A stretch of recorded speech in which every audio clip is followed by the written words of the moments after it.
Howdy friends, and welcome back to Toybox Nostalgia. I am Douglas, and welcome to episode number 1 of a brand new mini-series that I'm releasing right here for you on my channel called Toybox Remix, which is dedicated to the enhancement of figurines and dioramas and vehicles and things like that in the form of customizations for toy photography purposes, or for display purposes, obviously.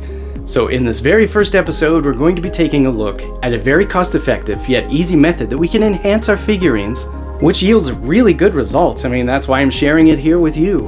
We're also going to take a look at a really good example as to how we could take accessories and weapons from one toy line and bring them over to the toy line that we're using for our project. So I hope you enjoy this video, and if you do, please consider hitting the thumbs up button. It would really help me out. Also, drop a comment below and let me know what you think about this method and what methods you're using to enhance your figurines pre-photographing, like pre-post-processing, pre-everything. Like you're touching your figures up, you're working on your figures before you actually even set them up to snap the shot. So if you're new to Toybox Nostalgia and you'd like to see more content like this show up in your newsfeed, please consider hitting the subscribe button. Thank you so much for watching, my friends. I hope that you enjoy the rest of your week. I will catch you after the break.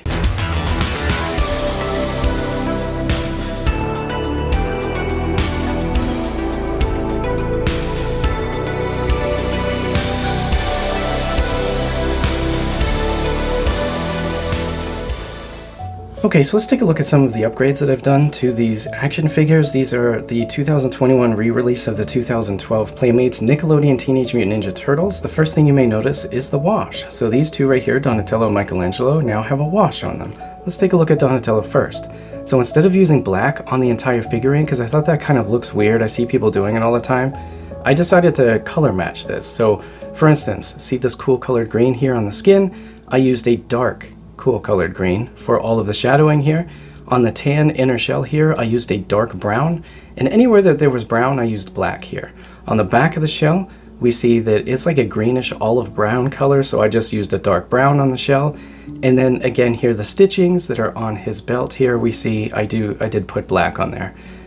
I didn't use any reference or anything. I simply just did it in areas that I thought made sense to me, like near where wraps were touching the skin, where the knee pads were, above these wraps here, the toes, anywhere that there was a lot of texture. And believe me, this figurine does not have a lack of texture. This sculpt is absolutely fantastic, and there are things on the sculpt that you may not even see until you actually watch the sculpt.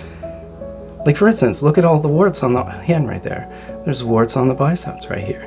There's warts on this bicep, and there's scales, or warts. I think there's scales on his left leg, and then a little bit of warts over here on his right leg. A lot of nicks and dents and bruises on the shell, which make it look absolutely awesome once the figurine was washed. So I'm very happy with how this turned out.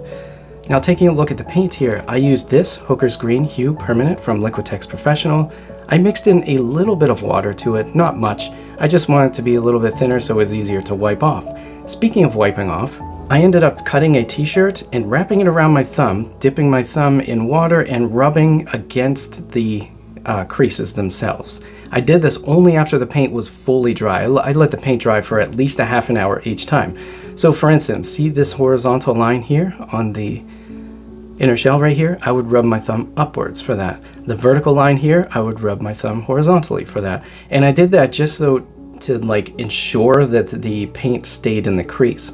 When I had the t-shirt wrapped around my thumb, I was pulling it really tightly so that it was essentially the shape of my thumb. That way I could kind of polish it and get the paint off of the top surface or the highest protruding surface and keep it in those little recessed areas.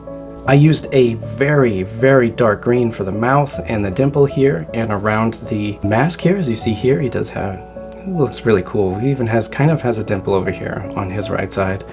But I used this color right here. This is Hooker's Green Deep Hue Permanent. This is like a black green. I don't even know if it would show up on camera. It just kind of looks black.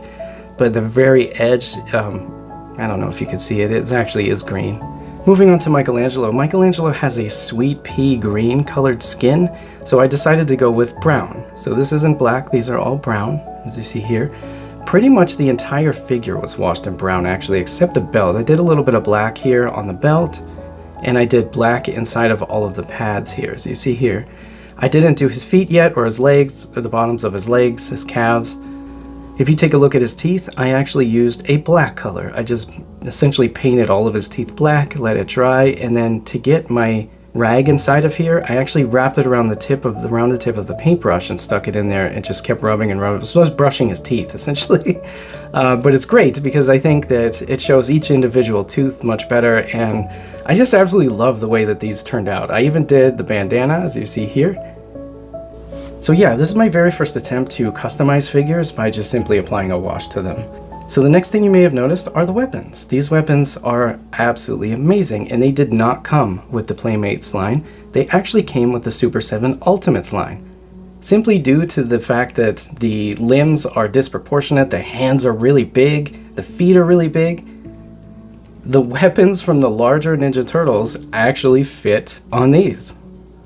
The nunchucks here, you can fit them in here if you put one stick inside of each side and then just have him holding one. That actually works out rather well.